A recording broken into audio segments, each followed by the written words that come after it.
morning, Croydon. Welcome back to our Croydon Business Webinar. We're delighted to be with you again this morning. And this morning there's quite a lot to talk about because as of last night, we know that there have been some changes to government policy around social distancing. We're going to be discussing that this morning, what impact is that going to have on Croydon and the businesses. We don't know fully what it means, but we can get the gist, and we will be talking about that and interested to hear from any of you that are listening about your thoughts around that. We're talking generally about Croydon getting back to business as always, but very significantly at a point where many businesses are being encouraged to come back. Are they comfortable about doing that? Are they doing that? We've just come out of Eat Out to Help Out. How was that for the for the hospitality businesses in Croydon, and what plans might there be to carry that on in some form or other? And just more generally, talking about what small businesses and large businesses in Croydon need in terms of ongoing help and support. Now, as always, this morning, I have a great group of people with me to help answer some of those questions and debate some of those issues. And I will be talking to them, and you can also talk to them this morning. So just before I introduce them, just to remind you all that those of you that are watching, that you can ask a question this morning, use the Q&A function on your chat bar, or you can talk to us using the chat button. And it would be really great to hear from as many of you as possible. Let's have a really good debate and share some insights and ideas, and maybe come up with some innovative solutions that maybe the people who are responsible for helping to bring this town back together could maybe take forward. So with me this morning, I've got Ben, no stranger to this panel, Ben from Box Park Croydon. Great to have you back, Ben. And be really interested to hear how Box Park has coped and is going to now respond to the latest guidelines around gatherings. Also with us once again, Matt Sims, Chief Executive of Croydon Bid. Lots to talk about, I'm sure, in terms of how Eat Out to Help Out went and what maybe the bid is planning. And Carol Squires, no stranger, Head of Economic Development at the Council. It'd be good to hear from Carol, get an update on what's happening with loans and other types of business support that might be out there. And then this morning, really fantastic to have Saffron Saunders, who is from Sussex Innovation, based at number 1 Croydon, serviced office spaces, and Sarah Cusack from AMP House serviced offices. Great to have the office sector here with us this morning, because this is really crucial. We are seeing many businesses talking about coming back, and it will be really good to hear from you about what that's meant for your serviced offices, and how in fact you've managed to make your premises COVID safe and brought that confidence back, which I know you've done. So just a reminder, please talk to us if you're watching this morning and you want to ask a question. But first of all, I'm going to go to Carol. Carol, give us the latest update on what support is out there. Is there any money left for anybody, and how should they apply? So I'll start with some really good news from a discretionary grants perspective. The £2.87 million that government gave us has all now been allocated to businesses in Croydon. There will definitely be no underspend, so we will definitely not be sending any money back to Boris. And I am really pleased with that, because I think our Croydon businesses deserved the money and needed the money. So thank you to everybody who has spread the message that it's there, and the process has happened.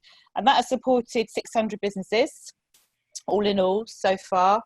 The reality for the small business grants is that the application process closed on the 28th of August. They still now have until the 30th of September to process applications. And again, good news, we managed to get a decision from government around some grey areas within the government guidance, which will allow us now to pay businesses that may not have been registered in the formal process. So that's created, again, we still have to adhere to all of the other criteria, but what that means is that 500 additional businesses will be supported. So that is great news for Croydon businesses in general. But that's, So sorry, Carol, that scheme is closed and that you can no that longer scheme apply. is absolutely closed now, but please don't worry if you haven't received a response yet, that they are still processing them, and they will be doing that up until the 30th of September. As I'm sure you can appreciate, it we still had an overwhelming response from businesses on applications, and some applications are a lot more complex than others. But getting down to what is now available, so what we do know is that there isn't masses of money floating around. So what I would say to our businesses are, if you think you can apply for some of the funding I'm going to mention now, make sure you do it, because that we want as much money to go to our Croydon businesses as possible.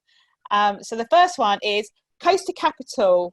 So Coaster Capital, Croydon businesses can still apply for business recovery grants, and I'm going to put a link into the chat so that you can see what you need to do. So the application window will be open until the 18th of December, but don't wait till then to apply. There's a total of £2.1 million worth of funding. The grant ranges from £10,000 to £170,000 for projects. But the grant funding must be matched by the applicant, and that is a 50% match. And it is got to be spent on capital items only, so no revenue, only capital. Now, if that confuses anyone, please don't worry, we are here to help you, and we are here to help make sure that you get the money that you deserve. So I'm going to put that link in there. They also have a really great support system at Coaster Capital that helps you along that kind of process. So with our team and with Coaster Capital, hopefully we'll be able to defunk it and make it as simple as possible. And alongside that, the London Growth Hub have the SME Grant Fund. So they've this will be, so who will be eligible will be SMEs who will have access to grants between 1,000 and 5,000. And the purpose of the funding is to help access professional, legal, financial, any other kind of advice on new technology and any other minor equipment to address any sort of needs in response to the recovery process for COVID-19. There is clinics, face-to-face clinics that you can access online, over the phone. Lots of ways to get the information and work out what does that actually mean for your businesses, and they're inviting expressions of interest, I believe, right now, and I'm going to just put again a link into the chat box so that you can all see it and you can all apply. Just make sure that you're connected, really is what my strong message for today. Connected into both of these areas, find out what you can and what you can't do. There's still the loans out there. You know, I know that for many businesses, things are looking up, and, you know, that a lot of businesses have diversified and innovated, but for many, it's still very tough times. So whatever we can do to get you the information we need, we will absolutely do that. Right, thank you, Carol, and thanks to you and everybody at the council that has pulled out all the stops. It's not been easy for anybody, and I know we're really appreciative of everything that everyone's doing. I'm going to come to you, Ben, because you are obviously right on the front line of what's been happening in terms of Eat Out to Help Out, and I know that you've got some great insight into maybe the types of people that are now coming back into central Croydon and visiting Box Park. So how's it been for you? Yeah, thank you. Eat Out to Help Out, obviously, we'll start there because it was such a resounding success, I would say, across the board. And I think it was great to see, certainly for our sort of smaller business owners, that there actually was a volume. It probably caught us off guard in that first week of just how popular it was, and I don't think we expected the consumer appetite to be as high as it was. So a good problem to have, but certainly managing the demand was there sort of throughout the campaign. So no, it was very good. Good for the small businesses, good for the site as a whole, and I think it was good at working on, you know, Matt was talking about consumer confidence. I think it was good to get people sort of out and back into the marketplace to sort of see the new land, that actually it wasn't quite as scary as maybe they thought it was if they hadn't left or ventured out into the town centre prior to that piece. And I think, as we said earlier, that's kind of, we have seen that there is a shift probably a little bit in some of the clientele, and actually a resurgence in new people coming to visit and coming to see the town centre, to Box Park, you know, specifically, but I think towards the town centre as a whole, and it's time to from our side, we're doing what we can to capitalise on that market. People who potentially would normally be in central London or may have been to Box Park Shoreditch, if they work in central, but they're just not making that commute, and they've actually got a reason to come into town and see. And it might be that actually that ties in well, that says we probably don't need to be in central London anymore. Actually, we've got these great offerings here. We've got office space available here. We've got amenity within the town centre that we can use, and we've seen some great footfall to the sites. Probably our challenge has been managing that and making sure that we've got capacity to actually deal with the people who want to come out. So it's trying to make sure that is spread across the town centre and that everyone's got ability to do that. But it's been, Eat Out to Help Out sort of has been a spearhead of a new demand, and almost, I suppose, people being locked up for a few months meant that they had an appetite to come back out, and Eat Out to Help Out has helped to amplify that. Going into the government's changing stance on sort of legal capacity of gatherings together overnight, 6 people in a group now, may add a small dent to that, to some of that consumer confidence, as we discussed. But I think, if anything, it helps a little bit, probably from both sides, because it gives a much stronger clarity to people rather than allowing them to. I know the government stance previously was people will use their common sense and interpret the guidance accordingly. I think it's a lot easier if there's a black and white system. At least people will know what that is. And from a hospitality point of view, I think most of the hospitality businesses were working in a very similar model to that anyway, whether it was 6 or 8 in a booking. So I don't think it shouldn't have a major detrimental effect, especially in Croydon, where we're actually fairly COVID secure at this stage. Cases is I can see where this would be a problem if you're in the northwest, etc. But I think it just sort of helps us to tighten up a little bit. But I think the bit that's come out from our side that we're very excited about is that there's still a want of business to expand and people to come back to market. We will have, since we've come back from lockdown, by the end of this month, we'll have had 10 new food traders start with us. We were sort of, during lockdown, we're a little bit nervous around actually we might end up losing a lot of small businesses for whatever reason. And actually what it's done is it's given people the chance to sort of craft their business models while they've been away, understand what the new world looks like, and actually see that people do have an appetite to be out and to enjoy food, and they do enjoy to stay close to Croydon. So whereas in Shoreditch we might see a little bit of a plateau because there's not much office work, and it's fairly sort of standard. In Croydon, we have seen that there is a market, there's a rejuvenated market within Croydon Town Centre, and 10 new food traders who all want to come, all want to open with us. 7 have opened, I think 3 more to go this week. That's brilliant. That says that actually there is a real appetite there, and people they're not being overly cautious. They want to. They know that we will bounce back stronger. So it's a great message, I think. Yeah, it is a really good message. Can I ask, do you know at all what type of customer, where your customers are coming from? In that, clearly at the moment, not many businesses have come back. More are starting to come back. That's obviously going to be, I imagine, critical to your daytime trade. Have you got any feel for, is it workers, is it residents? Who are the main people at the moment? I think that there's a bit of a shift. So we're not doing any late night stuff. There's no dancing and parties until 1 a.m. at the moment, which is so sort of the party crowd, I suppose, is probably not around as much. But what we're seeing is much more. I get the feeling for people who are local, but probably either on furlough or working from home and enjoying a bit more time out. But certainly before the kids went back, there were a lot of families who were just enjoying the opportunity to go and take their families out, and a bit of time to do that, and Eat Out to help with that as well. So certainly much more family focused, I think, which is great to see them in the town centre, and just sort of young professionals who may either be working from home or maybe on furlough and have a bit of time, but probably would be working in central normally, I'd suggest. Okay. That's interesting.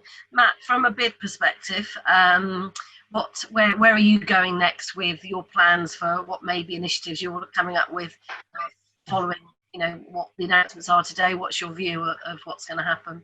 What's needed? So, there's no doubt in it, and I agree with Ben and everybody else that people are rediscovering Croydon.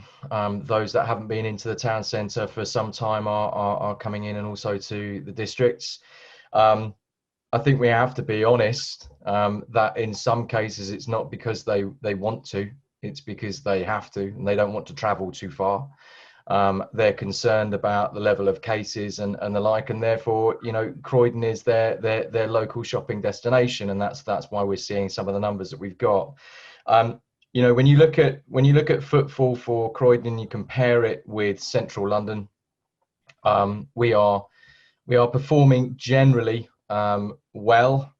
Our numbers are growing month on month within the town centre, but it must also be made aware that, you know, in terms of year on year, we are around about 35 to 40% down.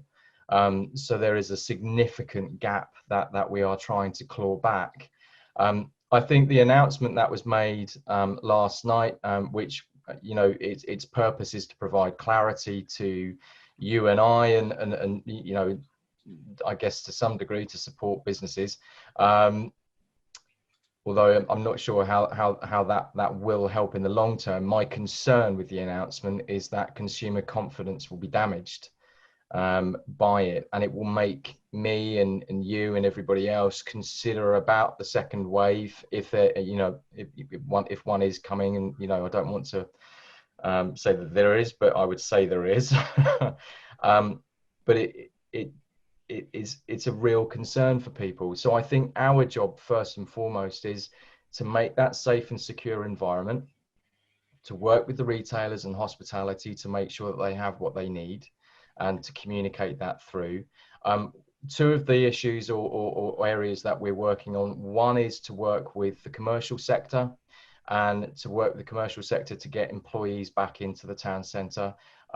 Whether that's on a phased approach, we don't know, but I think it's a case-by-case basis. It's about the communication, it's about confidence with employers and employees in terms of what they can do and how it's all working with the transport networks, from trams to GTR to others and Southern, etc., to make sure that the message is clear and the message is positive, so that, you know, getting on a train is actually safe. And I feel that as a worker, and I think that's important for us as a massive transport interchange. The other initiative, and again, we spoke before we came on, Croydon Bid is working to extend, in some respects, the Eat Out scheme. So we are looking to launch Treat Out Croydon, which will run in October. And we are at the moment working with a lot of venues across the town centre to pull together an incentivised deal where it's £10 per head for a combination deal of a main course and a dessert, or a main course and a drink, whatever the venues want to do. But I guess our approach is to incentivise as much as we can in the months ahead, and certainly the gap between the start of October and the middle of November, ways in which we can continue to have people coming into the town centre in a socially distanced way that is safe, so that they can continue to rediscover it and they can continue to spend, because I think that's the biggest issue.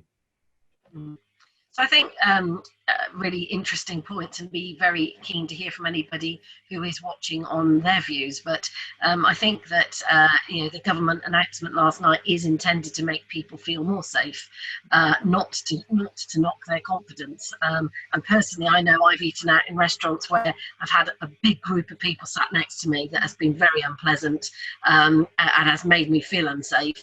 And actually, to know that that wouldn't be able to happen anymore would give me more confidence that I could actually go and have a nice meal in a restaurant and feel safe. So hopefully, I get the opposite argument, but hopefully that will help with that. And certainly in terms of confidence in bringing the workers back, and I know I heard Matt Hancock this morning on the radio saying that it was absolutely still very much the government's intention to bring back workers and to get that message across that, you know, it is safe to go back to work, provided that the employer makes it a COVID safe environment, and there are some very strict guidelines around that. So I want to bring Sarah and Saffron in. Perhaps, Sarah, if I start with you in terms of, you know, A&P House, you're running serviced offices. I know we spoke very early on when lockdown happened, and, you know, a lot of concern around, you know, what would actually happen. Would you ever be able to reopen? So give us an update now, because I know there is some good news. So yeah, talk to us about that. You're on mute, just to remind you, just to unmute yourself. Am I okay? Yeah. Okay, so in fact, A&P has stayed open you know, we had probably about 10% of the tenants in the serviced offices who stayed in the offices, and by the nature of that, they were sort of socially distanced and isolated in some regard. But since June the 1st, since, you know, the government announcement was to go back to work if you can, I mean, we have seen up to maybe 60% of our tenants back on site. We're also in negotiation with the tenants who left us to think about coming back to work, albeit perhaps in a smaller space, but still, you know, a safe environment for them. We've had 3 new lettings in the past month, which we're just incredibly, you know, we're really grateful that people are having that confidence to come back to the office. But we have tried really, really hard to make our offices a really safe and compliant place, to do with, you know, coming into the office, making it a one-way system to get in and out, putting up guidelines and procedures really that we trust our tenants to follow, using the lift one by one, using the washrooms one by one, you know, being socially distant in common and shared space areas and meeting rooms and things like that. So, you know, we are really, really pleased to see so many people back. And you presumably lost some businesses. Some businesses have chosen to move on. But equally, are you starting to attract new businesses in? We are, yeah. And, you know, we've continued to have leads. We've continued to, you know, to work and do networking as much as we can. We've made sure that our website's up to date to say that we are safe. We're as safe as we can be for you, as long as you help us and follow the guidelines. We're putting things out on social media to say we are following all the guidelines in place. But yes, there's definitely green shoots of people relocating. We've got 2 new companies relocating from London Bridge and Richmond, you know, so like Ben was saying, people are staying in Croydon who would want to now go back to making that commute. You know, for us, it's a really exciting time. You know, we have to be diligent and we have to be clear about what's going on, but you know, we're looking at more of the bigger tenants as well at A&P, besides the serviced offices returning back to the building again, directors being in touch with us and asking what things we have in place, so they can then go back to their staff and say, right, these tests are all there. You know, we would like to welcome you to come back to the office. Yeah, that's really good. Saffron, talk to us about what's happening at number 1 and with Sync. So, much like Sarah, we've got lots of small offices and lots of small teams, and I would say a higher percentage of ours, about 90% of ours, are back. They're not back every day, and they're not back in full capacity. So I think within their teams, they'll be saying, you know, which ones of us should go in this week, should market it this day, marketing in Monday, accounts in Tuesday, but just have some sort of rules around who comes in. And you know, it's interesting that you say that, Sarah, that the larger organisations in the A&P house have not yet managed to move that step forward, because it's really important for people to get out of their homes for so many different reasons. One of the things that we've found that we also have 3 new tenants, which is ironic, and we also have a few new co-workers, so people who've had different changes in their circumstances and, you know, want to be out of their homes, people who've worked at home for years and are like, I worked from home before lockdown, then lockdown came and I was just like, I definitely need to get out of their home. So we've got all sorts of different people coming back to work. And we're COVID compliant. There's more space in our space. We've got 16,000 square feet. We've got loads of empty space. Some people are, you know, they're overpopulated at home. And that's what I'm finding when I'm speaking to lots of founders and leaders, that they're actually quite concerned about their younger team members who may be living at home with parents and with siblings and don't have a home desk, don't have the ergonomic seating that some of I have, for instance. You know, it's not as comfortable for other people. So they're really concerned and they want to give their teams the option to come back to work. So it's been really interesting. We did close, Sarah stayed open. We closed on the 18th of March and opened again on the 1st of June. And for the first, June and July were very slow months. However, by the end of those 2 months, I did write a blog which was shared on LinkedIn. It was really interesting to see how many people would come around and how many new members we had. So yeah, it's been interesting. But yeah, I feel like we've ridden the wave, and it's been a trauma, but we're on the other side, thankfully. Which is really good news. And I know that many businesses are looking to come back. We're certainly at White Label due back in the offices from next week. And you know, it is, and we actually are just launching a poll. We're very interested to know what people's plans are to come back into the office. This is so crucial, isn't it, for the economy of the town centre, without having people in the town centre spending money at lunchtimes or just generally, you know, throughout their day. You know, Croydon really does need these businesses to come back. So it's great that we're seeing so many people now looking to come back. Matt, what is the situation with your team? Are you bringing your team back in? What are the bid doing? My team's been back in since May. You have to realise that in terms of staff and staff coming back into the workplace, it is not going to magically appear a 100% capacity overnight. It has to be a slow transition period, I think, from Croydon Bid's perspective.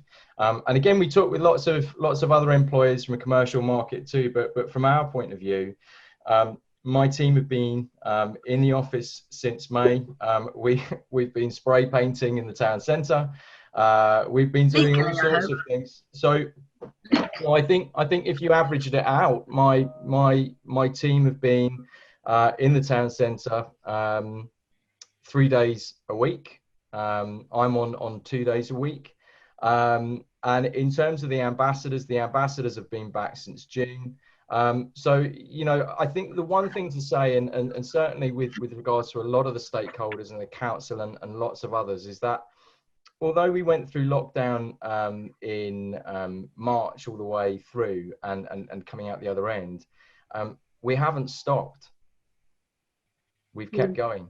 And, you know, I think one of the great things, and I need to mention this if I can, is the lobbying activity that Croydon Bid did with the local authority and many other partners across the UK allowed for businesses with a rateable value of 51k to access much needed grants that they didn't have access to in the first place. And so a lot of that work, whether it was done in the office or whether it was done at home, has now meant that a lot of businesses now have a lifeline. I mean, definitely, that's full credit there. I think that's certainly made a big difference. I'm interested to talk as a business owner who currently has offices that cost quite a lot of money about, you know, what landlords maybe should be doing. I guess, Sarah, from your perspective, you have serviced offices. You're also a landlord of some larger companies, and you know, across you know, a huge portfolio, in fact, of offices more widely across the UK and perhaps further afield. But we touched upon this before we went live about the importance of flexibility, and I know that both you and Saffron at Sync are looking at that at the moment. So tell us a little bit about that, because this is really interesting for businesses who are thinking about coming back, and are they going to stay where they are, or do they want to look elsewhere? I think the point is that, you know, certainly for Ed A&P, we've always had flexible terms. It's just now making everybody aware of the fact that you can come into us. You know, we will reference you, we will check you out, but you can come in, you can have a minimum sort of 3 to 6 months, see how you go. We've also got sort of the hot desking space, which at the moment we would put you in your own room. But certainly, I think we're having conversations with either our existing tenants or new tenants potentially coming in, and it's all on a case-by-case basis. You know, we're looking at that, you know, the length of time that they've been in business, what their needs are. Obviously, with us, because we, like Saffron, we have several different spaces available. You know, we've got more sort of space available to us now than we have had, obviously, recently. So we can also be really flexible with our existing tenants who may need to downsize. We can be, you know, really flexible with people, obviously, who need to grow as well. Just take a meeting room, as well as if you're having more staff come back on site. But yes, I think, you know, Saffron and I were discussing this earlier, and we have to be flexible, and it has to be on a case-by-case basis, because we have to support the businesses who want to come back to work as well, and the new businesses who want to come into Croydon. We have to be flexible. And I think any landlord who isn't having those conversations on a one-to-one basis has really got to think about the effect that, you don't want people to go elsewhere. We want them to stay in Croydon now, where they've got used to it. They're used to going out to Box Park. They're used to, using the high street again. Saffron, did you want to add anything to that? Yeah, I'd be interested to see whether that would be across the whole building and not just the serviced offices. Has that conversation gone further, Sarah?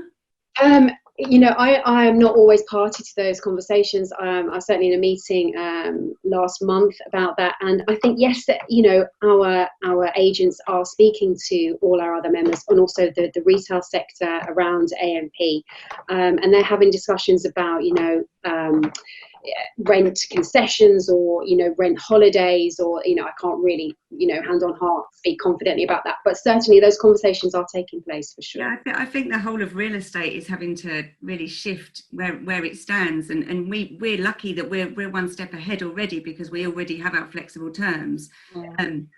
We've previously always got new tenants to sign up to a 2-year license agreement with a 3-year break clause. Now we're kind of like, we do our due diligence, obviously, because we have to be careful of who we let into the building, but we've got flexibility from as much as timeshare offices to 1 month at a time, to basically we are responding to the market. So if people want to get out there and want to be in an office space that's COVID compliant, we will be flexible to what we're asked for, which is great, which you don't get that from typical landlords. So we feel that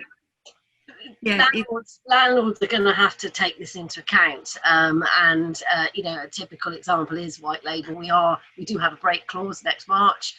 We will enact that break clause to give us an opportunity to see what other options there are, but what we need fundamentally is some flexibility, because all small businesses, we want to be confident that we are going to continue to prosper and grow, but the reality is we've all suffered and seen that actually what's happened is completely out of our hands.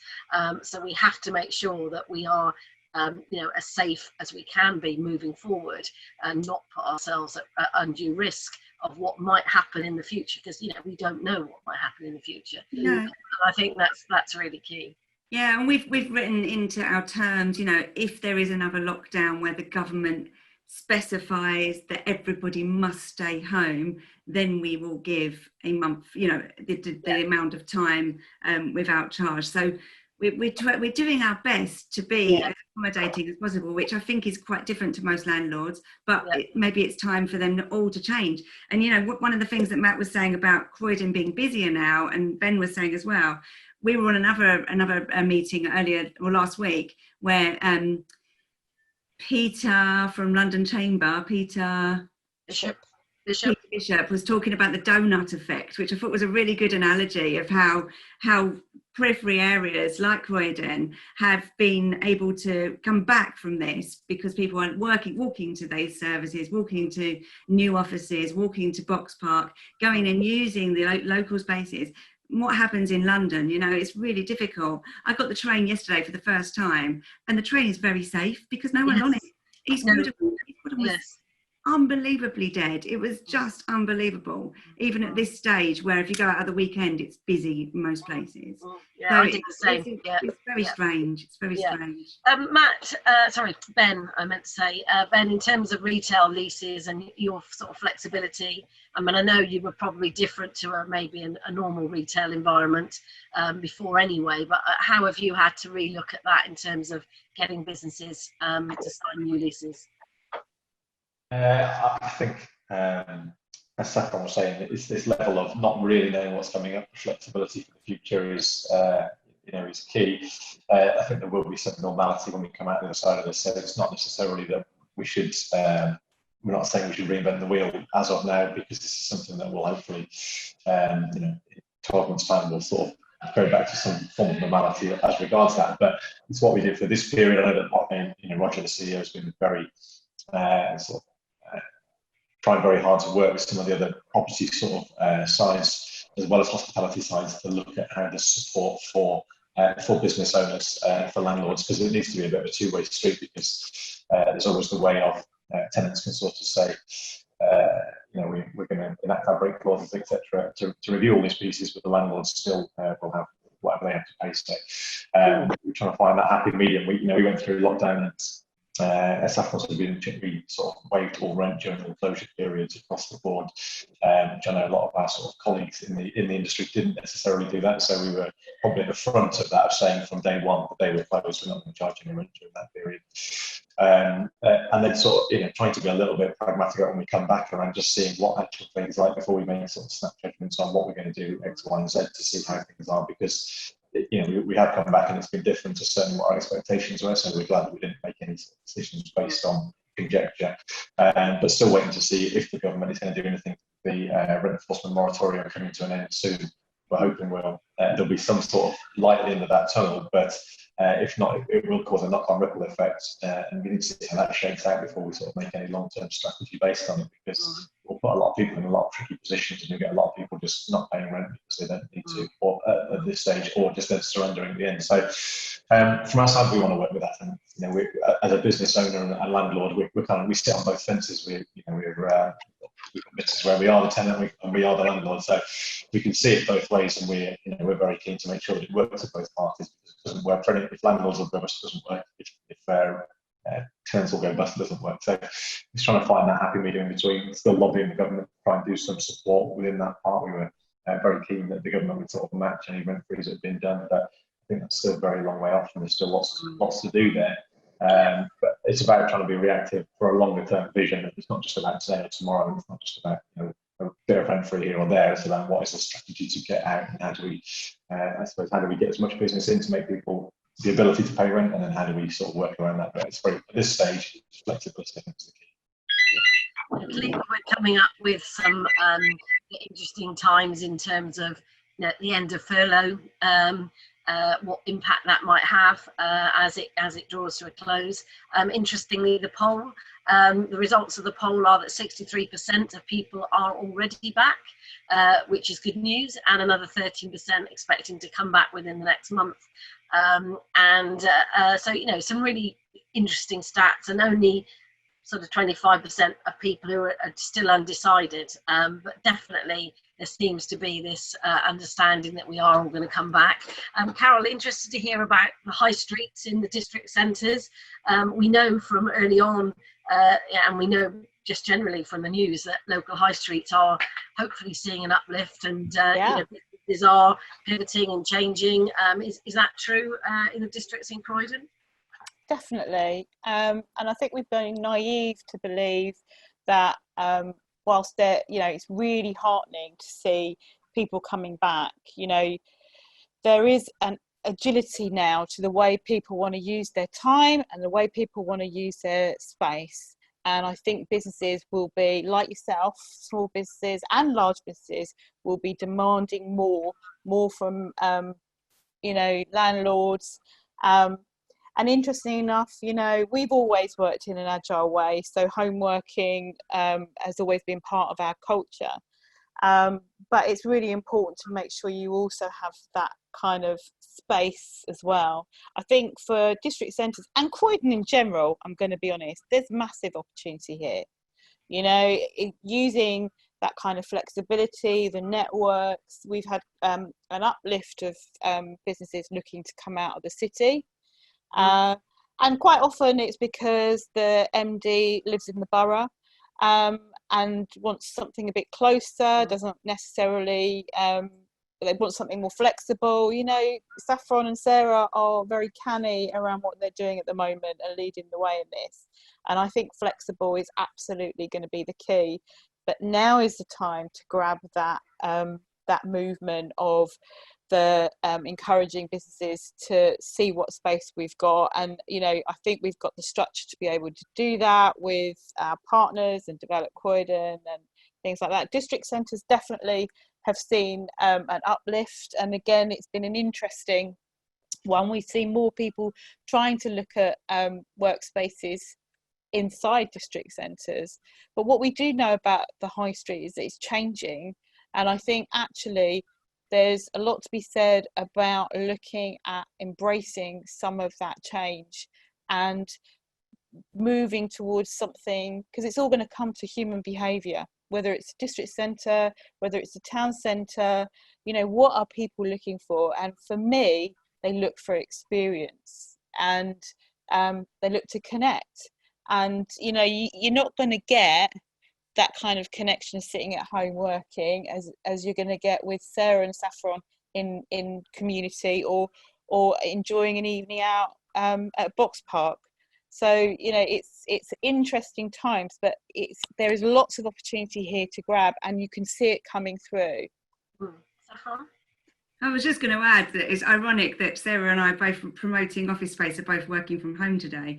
But can I just say, I had to do this because there was no space for me to go and have this call. And this is the thing, that I'm spending so much time. I've got Zoom calls all day long today and tomorrow. So the world of work has changed. We're all staring at screens constantly. So is it worth me then sitting in the traffic, which has built up because of the schools? Or shall I just work from home? And my employer is giving me that flexibility now. So I think that the world has changed. I'm there 3 days a week. I still love going to the office, but I don't want to go every day. And I think having that opportunity to mix it up a little bit is really valid and really important. And that's definitely what's been shown. Flexibility is what's coming out of this. And certainly our team won't be in 5 days a week. We'll be flexible working. There is a challenge around Zoom calls in the office, because I had exactly that challenge on Monday when I was sat in the office and I had people around me and I was on Zoom calls and it really didn't work. So there is a challenge. Yeah, this is definitely something that's going to stay, isn't it? This is not. Yeah. No, definitely. Yeah, no, that's right. No, that's great. Interested we've got another survey. Reopen on what basis? On what basis is your workplace to reopen? Are you going to do it as before? We think probably most people aren't. On a reduced flexible basis, or are you just not going to open at all? Probably think we know what that answer might be pretty much straight away, I would suggest. Matt, you're obviously in touch with other town centres and other places. What sort of lessons can we learn or not learn maybe from what may be going on our doorstep? Do you have any insight into that you can share? I think every town and city, it's a loaded question. I think every town and city across the UK would look back on certainly the past 3 months, if we go back to the reopening of retail. And there would be learnings from it. There would be potential consideration in terms of greater consultation if it were available. Because again, the reaction, it was pure reactive. It was done at speed. And I think, some of transport logistical layouts, some things have been implemented, some things have worked well, others maybe not as well. And again, it's taking things into consideration with from that point of view. But also, I think, in terms of moving forward, we have to look at Croydon and see some of the opportunity that is there. Look at some of the businesses that have diversified and created opportunities themselves and moved their business forward in a totally new and challenging environment. And really kind of embrace that and promote that. I think the other aspect for us kind of moving forward is also to consider that Croydon is well placed. When you look at central London, and I have to really underline this, central London is in a real crisis at the minute because it relies on the commercial sector and the tourism market, and they have neither, and they don't have a residential market necessarily to pull upon that can feed central London for a period of time. So they're in a critical situation. We are fortunate that we have an opportunity to welcome back people who haven't used Croydon for some time, whether it's the districts or whether it's the town centre, to show them what we have. Would we like more? Yes, absolutely. I would love to have more, but to welcome them back as best we can in a safe and secure way. Generally, what I would say is that over the past 6 months or so, you cannot fault the effort and the work and the determination of people that have been involved in the process to work through the problems and the challenges, to unlock the issues and move things forward. And I have to stress, this is a long-term problem. This is not a quick fix. And all I can say is that that Croydon bid will do all it can with its partners, and again aligned with the council and the like, in terms of being able to find those solutions. Right, that's really good to know. I'm conscious that we've got some people with us this morning watching from Startup Croydon, and I just want to give them a shout out because I know they're open, and I believe that they're busy, and that's another serviced office space that's been there for some time. It'd be very interesting to hear any insight from them if they wanted to come on the call. That might be interesting. Cara, what is the situation with the council returning to your offices? Is there, I mean, obviously you're going to do it flexibly, but are most people back in some capacity on and off? Because obviously that's a large number of people in the town centre. So it's a large number of people in the town centre and a real challenge, I've got to say. So what you've got now is our offices we have to be socially distanced, obviously. We can't possibly fit in the same amount of people. It's just not possible. And, a bit like Matt, we haven't stopped, and there are some face-to-face services, some people that have had to be in there, and they've been in there doing a fantastic job all the way through this. So I'll use me and my team as a good example. We are already back, but in an agile way and in a flexible way. And it's got to be done mindfully. As a manager myself of a team, it's about supporting people so they've got the confidence and the tools they need to get back. And it's been an interest. So I'm back around about 3 days a week. I'm not back today, I'm afraid, but that's purely because of my own personal commitments. But I think it's when I was talking earlier about the flexibility for people have found that they like being at home, and having that, but they also like being in the office and having the personal interaction. So, some people thrive on that kind of interaction. I'm going to put my hand up. I really struggled with lockdown because I wanted to look at people that didn't look like they were related to me, quite honestly. And having this kind of interaction online is great, but the reality is you can't beat a water cooler moment. And the amount of innovation that comes out of that is great. It's an interesting time. So I think you're going to see a gradual return. But we're talking to a lot of companies, and they're not looking necessarily at September. We're all going to hit the desk. They're looking at sort of January, around that year, time. So I think it is going to be gradual. And I stress, I think it's going to be different. I think the way we use space will be absolutely different. Technology is a game changer, and it is all about experience and flexibility. Yeah, no, that's really great. I'm going to invite Fayley into the call. Fayley is from Croydon Business Ventures, Startup Croydon. Hi, Fayley. If you're here, if you want to unmute yourself. Can we hear from Fayley?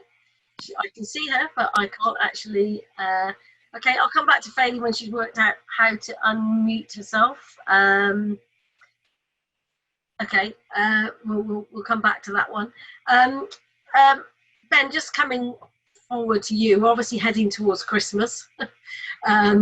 What that might mean or what that won't mean, we obviously don't know. But what do you think the next few months have got in store for Box Park in terms of what you would hope to happen? Difficult question, I know, but interesting. I think what we would hope to happen and what will happen are probably two different things. But it's going to be a very different landscape. I think I've spoken around in this forum before that probably we would expect certainly a dip between now and Christmas, and maybe that's Matt's point around that Treetag Croydon idea, is trying to fill some of that gap a little bit, because there will certainly be, as we come out to the Eat Out to Help Out scheme, which was brilliant, but an artificial high.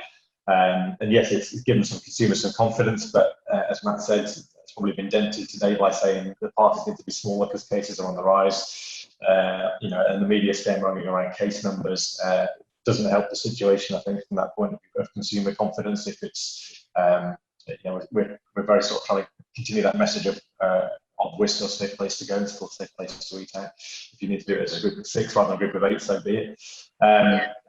but there will naturally be a dip as schools go back, people go back to work.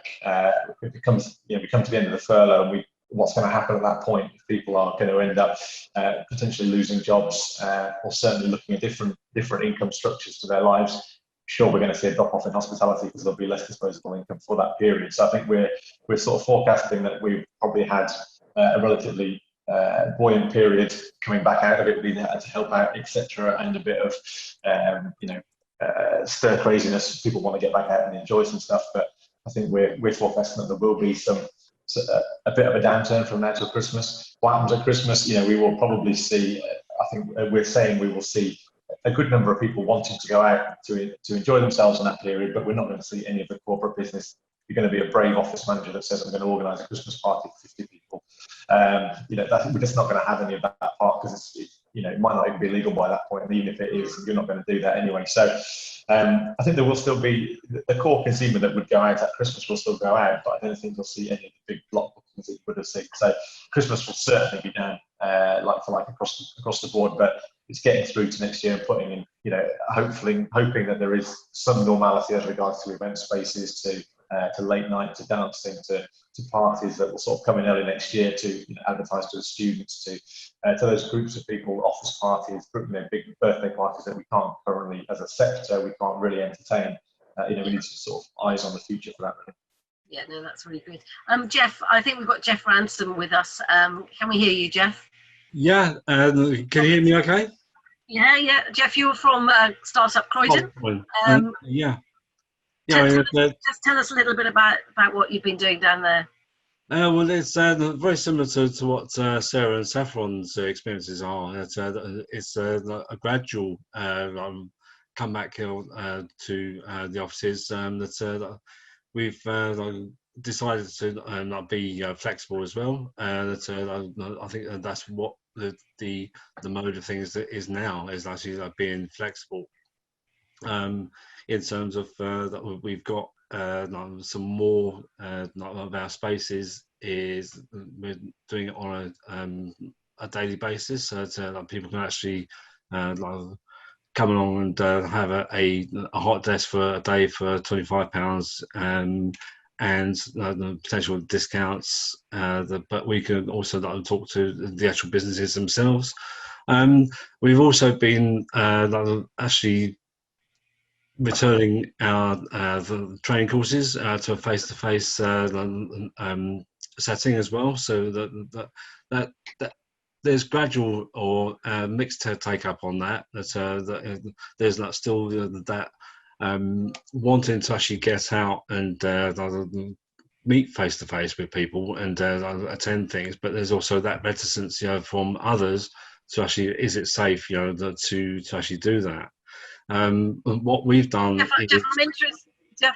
Jeff, I'm interested to know about your training courses, because both Sarah and Saffron and Carol have said that we've seen new businesses starting up, and your training course is about starting up in business. Have you seen people, a resurgence of people wanting to get information about how to start a business during this crisis? Most definitely, and also an upturn in those who actually want to start a social enterprise. That they're going to try to actually develop programs to actually help those who actually had things around COVID, unemployment, and helping the community. So so we have had a lot of interest, a lot more one-to-one inquiries, but we're doing that on a mixed basis, as again, being flexible, either by Zoom or by face-to-face where we can, and we've introduced lots of COVID-19 processes, to actually to make sure that everybody is safe, that we've got one-way systems, we've got sanitization every 2 hours, all touch points around the building. Everyone who actually comes in the public spaces has to wear a mask, so that we are doing exactly what we can to ensure that confidence is there for people to come back. But yes, well, there is that interest in wanting to start a business. Great, that's really good to know. I just want to sort of finally just touch upon the fact that as business owners, we obviously have a number of other schemes that are available to us in terms of apprenticeship money at the moment, Carol. And also, I can't remember the name of it, but there's the DWP one that has been announced, which is a bit like what I remember as being a Future Jobs Fund, but all ways that as business owners we can look at bringing opportunity to people that you know, maybe have been made unemployed. Have you got any information you can share on that, Carol, just briefly? So you're absolutely right. The Kickstart scheme, which to those of us who remember a previous life, is the Future Jobs Fund. So there is, at the moment, we're just looking at the logistics of how that is being distributed, and what I would say is as soon as we know that, we will get that information out to you. Karen, is that just going to be distributed through the council? Is that no, it won't be. Yeah, it won't be through. No. Okay. Won't be through the council. But as soon as the vehicle is there, and you know, and we understand what the mechanism is, we will absolutely. Our role really in it is to make sure that we work with our partners, providers, stakeholders, make it easy for you to recruit, get the right skills that you need, get the right apprenticeships. Croydon College are absolutely brilliant. John Ruskin, absolutely brilliant. You've got some fantastic providers, small and large, all across the university. Which I'm very pleased to say has had the agreement for lease signed, which is fantastic news for Croydon, for inward investment and education and skills across the borough. You know, what student wouldn't want to hang out at Box Park and come into the town? And, you know, there's all kinds of opportunities there. And, you know, the aim is to have the students starting to arrive in September next year. So it's really, really good stuff that's happening at the moment. What I would say to businesses at the moment is, as soon as we've got that information, which we're updating currently, we will get that out to you. So maybe, I don't know, maybe you know, we might want to come back here if that's okay, and give you a proper update and look at how you can really nurture and use the skills in your businesses. Because you know, somebody who's done this in the past, I have to say, you know, it really does make you look at what your own workings and innovation, having that kind of mindset, new mindsets, new thoughts, and young people that aren't as old as me. So, but also obviously apprenticeships and employment can be any age. You know, there's a lot of skills out there at the moment, really good skills, highly qualified people that you can use inside your businesses. And this is a great way of grabbing those skills. Yeah, and I know from, you know, years ago when it was Future Jobs Fund, we took on 2 people on that scheme, and it was invaluable to us as a business at the time, and they went on and they are still in really good careers having gained that experience. So it was a win for everybody. So I really would encourage everybody to look at that, because it is a free cost to the business to get that resource, extra resource in. So yes, we'll definitely, when we get more information, we'll bring that back and maybe have a session when we can talk about that and apprenticeships and generally, you know, how we can all look to get more people back into employment. We are closing, running out of time, but I think it's been very interesting morning of conversation. Saffron, you wanted to say a few final words? Yeah, I just wanted to say, if anyone is interested in Croydon, and obviously we're a Croydon event, tomorrow as part of London Tech Week, the digital team has organised lots of tech companies to give a presentation in the afternoon. So it's a borough special. It's a really nice event, which would be really good to attend. We're presenting, as are lots of our members. So I'll share that in the chat. And also we have a promotion on to give people free access to our space. So it's called Sussex Stars. I'll put a link into that as well. But we're just basically pushing out, if you want to get out of your home and go to work on a flexible basis, you can. So there's a promotion that I've got. So sorry, had to throw that in. Yeah, no, that's great. Anyone got a last few words that you might want to say this morning before we close? Thank you all for being with us this morning. I wanted just to say that on September the 22nd, we are running a virtual investor tour of Croydon. So if you are talking to businesses who are looking to relocate, thinking maybe Croydon is the place, I'd really encourage you to promote that event. It's free to attend, and anyone who attends will get a really good insight into Croydon, the place, and what it has to offer. And we'll hear from a number of key stakeholders. So that's the morning of the September 22nd, and we will circulate that link to everybody. And the other thing I wanted just to say is that we do plan in November to launch some business awards, and really that's in recognition of the resilience that many businesses have shown. We really do want to give all those businesses that have worked so hard throughout the last, well, by then 6-9 months to stay in business, to show who have shown flexibility and resilience. We do really want to have an opportunity in 2021 to really celebrate and recognise all those businesses that have got through. It's been a tough few months, but it's great that so many people are now looking to return to work. So thank you to all of our panellists. Thanks to those of you that are watching. This video, this webinar will be available on the YouTube channel to watch again, and we will be back at a later date to pick up on the next scenario that might be coming our way. But for now, thank you to everybody. Stay safe, and we'll see you all soon. Thanks very much. Bye-bye. Bye. Yeah. Bye.